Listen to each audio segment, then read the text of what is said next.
Esto es Equilibrio Empresarial.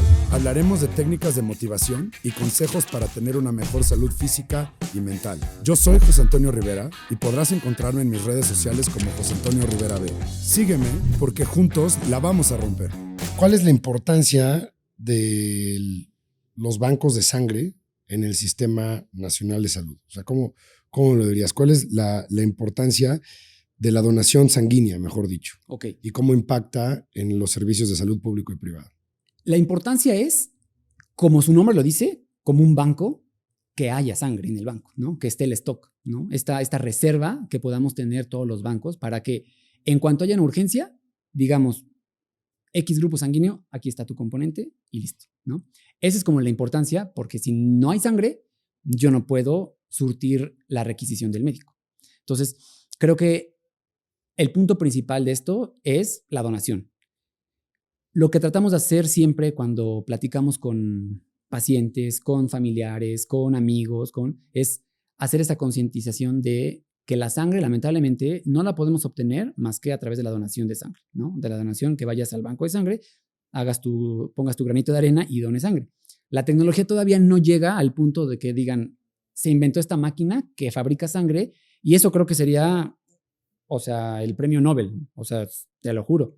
No hemos llegado a esa tecnología para poder sustituirla, entonces dependemos totalmente de las donaciones de sangre. Entonces la importancia es que haya sangre.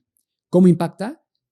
Cuando hay alguna urgencia o cuando hay un grupo infrecuente, es cuando nos ponen a correr, ¿no? Entonces, un ejemplo así de Doctor House, de las series de televisión, que llega un paciente y se está desangrando, urgencias, y lo que vemos en las películas o en las series es de que pídanme cuatro concentrados O negativo. O sea, realmente, por ejemplo, ahorita, si no mal recuerdo, tenemos en el banco de sangre 4 concentrados O negativo disponibles para que ante una urgencia se puedan transfundir, ¿no? Pero en la realidad es que a veces no hay. ¿Por qué? Porque el O negativo es un grupo sanguíneo poco frecuente, ¿no? Entonces, en caso de que me estén pidiendo porque el paciente es O negativo, yo no tengo otra opción transfusional. Y ahorita me estabas hablando que eso conlleva riesgos. Sí. ¿Por qué? Así como en términos generales, la sangre es estudiada para hacerlo lo más segura posible. Correcto. No podemos decir 100% segura o este componente no te va a pasar nada, ¿no? Una, porque es un elemento externo que está entrando a tu cuerpo y ante cualquier elemento externo que entre el cuerpo es súper inteligente y empieza a reconocer cosas raras y dice esto no es de aquí y se empieza como a defender. Esa es como la primera parte, ¿no? La segunda es, existe el llamado periodo de ventana. Un periodo de ventana es el tiempo en que la tecnología actualmente que existe no puede detectar cierto microorganismo cuando yo lo estudio. ¿Qué quiero decir? Yo hoy me tomo sangre, me hago un estudio para, vamos a poner el más común, VIH, ¿no?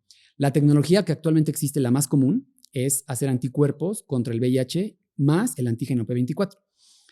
Esto nos da un periodo de ventana de entre 7 y 14 días. No, un poquito más, entre 10 y 14 días. Entonces, ¿qué quiero decir con esto?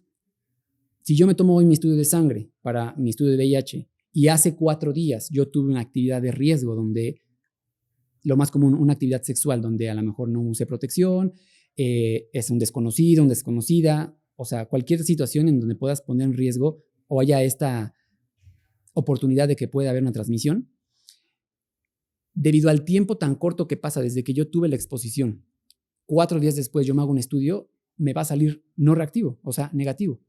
Eso no implica que yo no esté infectado con el virus.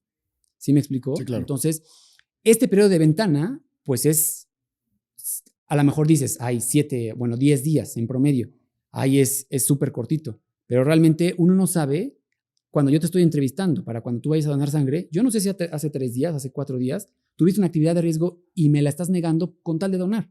Entonces te quita el tiempo para poder analizar y darle ese tiempo de ventana para en los 4 meses volver a hacerlo, ¿no? Porque si es una urgencia, me imagino que la prioridad es abastecer de sangre al paciente. Exactamente. Entonces, esa es la parte que pone en riesgo, ¿no? Porque yo puedo tener, a lo mejor, volviendo al caso, yo hago ese estudio de la serología que nos obligan a los bancos de sangre y toda me sale no reactiva. Pero esa donación de sangre sí tenía un agente infeccioso. Y cuando yo lo libero, me dice no reactivo, o sea, negativo. Pero yo lo doy a un paciente y hay una posibilidad muy alta de que pueda ser infectado. Entonces, esos son los riesgos como que... Evita el proceso completo de seguridad. Oye, ¿y qué tipo de sangre son más demandados aquí en Puebla? ¿Y por qué? Pues mira, te voy a dar el panorama de todo México, ¿no? A ver. En México aproximadamente el 70-75% de todos nosotros somos O positivo. O sea, dentro de los grupos sanguíneos que existen, los que se utilizan para decir qué tipo de sangre eres es el grupo AB0, que lo conocemos como O positivo o como OAB, y el grupo RH, que es lo que conocemos como si eres positivo o negativo. Eso es como que lo más común de poder clasificarte en tu tipo de sangre. Entonces, en México, más o menos, el 70-75% somos O. De ahí pasamos a los A positivo, donde más o menos el 12-15% son A positivo. De ahí seguimos con el B positivo, que ya baja como un 7%. Luego seguimos con el O negativo, que ese ya está un poquito más abajo, como el 2%. Y ya venimos los grupos súper menos infrecuentes, ¿no? Que vienen siendo todos los RH negativos. El A negativo, el B negativo, y el más poco frecuente es el AB negativo, ¿no? Entonces, esto pues sí es difícil en la práctica diaria porque no es tan fácil poder abastecer un banco con grupos pocos frecuentes, porque si yo te digo que del AB es menos del 1%, realmente poca gente tiene ese grupo. Y si hay una demanda de ese grupo en específico, va a estar difícil, ¿no? Entonces, en Puebla tenemos más o menos esa misma distribución. El más demandado siempre va a ser el O positivo.